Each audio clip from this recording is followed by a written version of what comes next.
As we look at the rapidly unraveling security situation in the Middle East, there is a lot going on. We have Israel attacking Lebanon, killing key Hezbollah leaders, including Hassan Nasrallah. There is this ongoing devastation in Gaza, and there is a killing of several important leaders of Hamas and also Iranian officials. There was a surprising pager and walkie-talkie attacks in Lebanon. And of course, the latest, which is Tehran's missile attacks on Israel. Now the world waits to see how Israel retaliates. Will it be an attack on Iran's nuclear facilities or on Kharg, the island that controls almost 90% of Iran's oil flow? The list, it just goes on.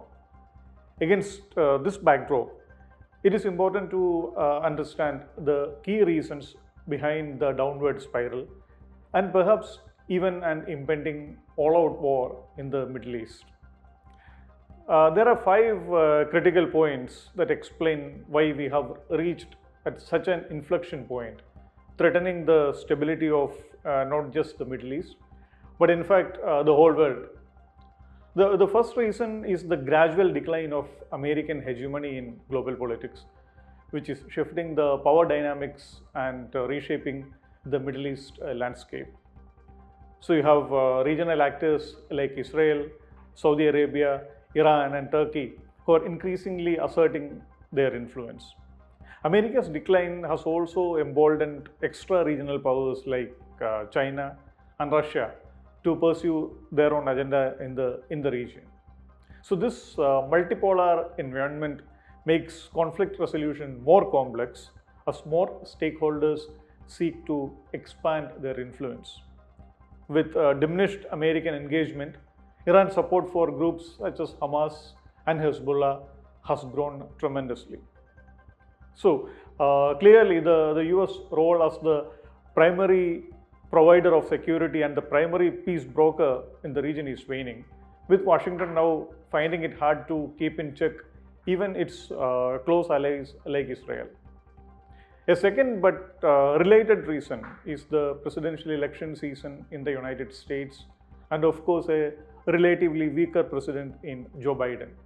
An election season offers Israel a window of opportunity to act unilaterally, as the White House is unlikely to put much pressure on Jerusalem. We have seen Biden using strong words against Netanyahu, but there has been little follow-up action. Politically, it is difficult for both Republicans and Democrats to be seen as acting against Israel's interest, especially in an election season. Moreover, Biden's popularity is another key issue. Being one of the very few sitting presidents to drop out of the race for a second term, Biden unfortunately does not appear to have the power and influence to make Israel listen to him. If you go back in history, powerful American presidents, when they wanted to, have made Israel obey. For instance, in 1991, President Bush, the senior Bush, he played a crucial role in putting pressure on Israeli Prime Minister Yitzhak Shamir to participate in the 1991 Madrid Peace Conference and even to pause settlement constructions. After winning the Iraq war caused by Saddam Hussein's invasion of Kuwait, Bush at that time was all-powerful, domestically as well as internationally. So he asked the US Congress to withhold funds worth $10 billion to Israel if Shamir did not budge. He indeed, he went to the summit. So the Madrid talks marked a significant shift in the Israeli-Palestinian peace process, setting the stage for future peace initiatives like it concluded in Oslo. Now, the third point is about Netanyahu himself. The Israeli Prime Minister has almost gone rogue following the October 7 attacks. In a way, the attacks gave him a chance to save himself as he was struggling for political survival. When the attacks happened last year, he was going through a major political crisis with the entire country on a protest mode following his decision to chip away at the power of the judiciary, especially of the Supreme Court, to determine the validity of the laws passed by the Knesset, the Israeli parliament. Netanyahu has also been facing corruption charges, and what probably keeps him, even today, out of jail is the immunity he enjoys as the Prime Minister of Israel. Israel has, if you remember, in the past, sent its former prime ministers to jail on corruption charges. But the October 7 attacks brought in another angle, the unbelievable, the humongous security failure. The surprise attack exposed vulnerabilities in Israel's defense and intelligence capabilities. And Netanyahu still faces heightened public scrutiny, with many people questioning his leadership. However, sustained operations against Hamas, Hezbollah, the Houthis in Yemen, and now against Iran have given Netanyahu a possible way out. No one questions a prime minister in the middle of a national security crisis. And this particular strategy, in fact, serves a dual purpose: addressing the immediate security crisis while also bolstering Netanyahu's position by rallying public support around national defense. The aggressive posture against Hamas and Hezbollah, and also the clear victories which Israel managed to score, it not only helped eliminate threats, but also shifts focus away from the domestic controversies. And now, with the elimination of key rivals like Nasrallah and Ismail Haniyeh of Hamas, Netanyahu's popularity ratings have improved. So if he can score a few more wins on the battlefield especially, the security lapses of October 7 will be forgotten and forgiven, and he will possibly win the next elections as well, and might even be able to form a government with more agreeable partners instead of the extreme right-wing coalition he is managing at the moment. And now the fourth point is about the rightward shift of Israeli public opinion.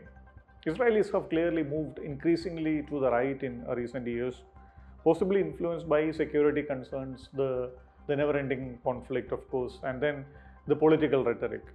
And the rising tensions with Hamas and Hezbollah, coupled with threats from Iran, have fueled support for more hardline policies. This trend is reflected in the electoral success of right-wing parties, which advocate for stronger military action and, of course, less compromise in peace negotiations. Additionally, economic disparities and social issues have led many Israelis to seek stability through tough security stance. As a result, the political landscape is becoming more polarized, giving the rulers an incentive to prolong military and security campaigns. Interestingly, a clear majority of young Israelis are solidly behind Netanyahu and his hardline policies, while opposition to Netanyahu, even on the judiciary issue, it comes largely from the 50-plus age group, which still probably remembers the labor days. The final point, of course, is centered on the Hamas attack on October 7, which is increasingly viewed as a tactical error, as it provided Israel with a pretext for an all-out military response. Perhaps Hamas and even possibly Iran thought about it differently. Then they were possibly upset about various diplomatic initiatives in the Middle East, like the Abraham Accords, which were aimed at normalizing ties between Israel and the Arab world. For example, a possible diplomatic connect or outreach between Israel and Saudi Arabia, it could have completely isolated the Palestinians and would have dealt a major blow to their cause. It would also have completely isolated Iran.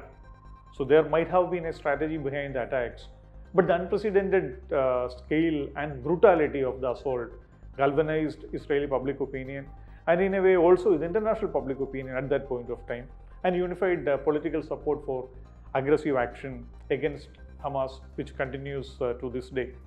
In the wake of the attack, Israel launched extensive military operations aiming to dismantle Hamas's infrastructure and, of course, its leadership.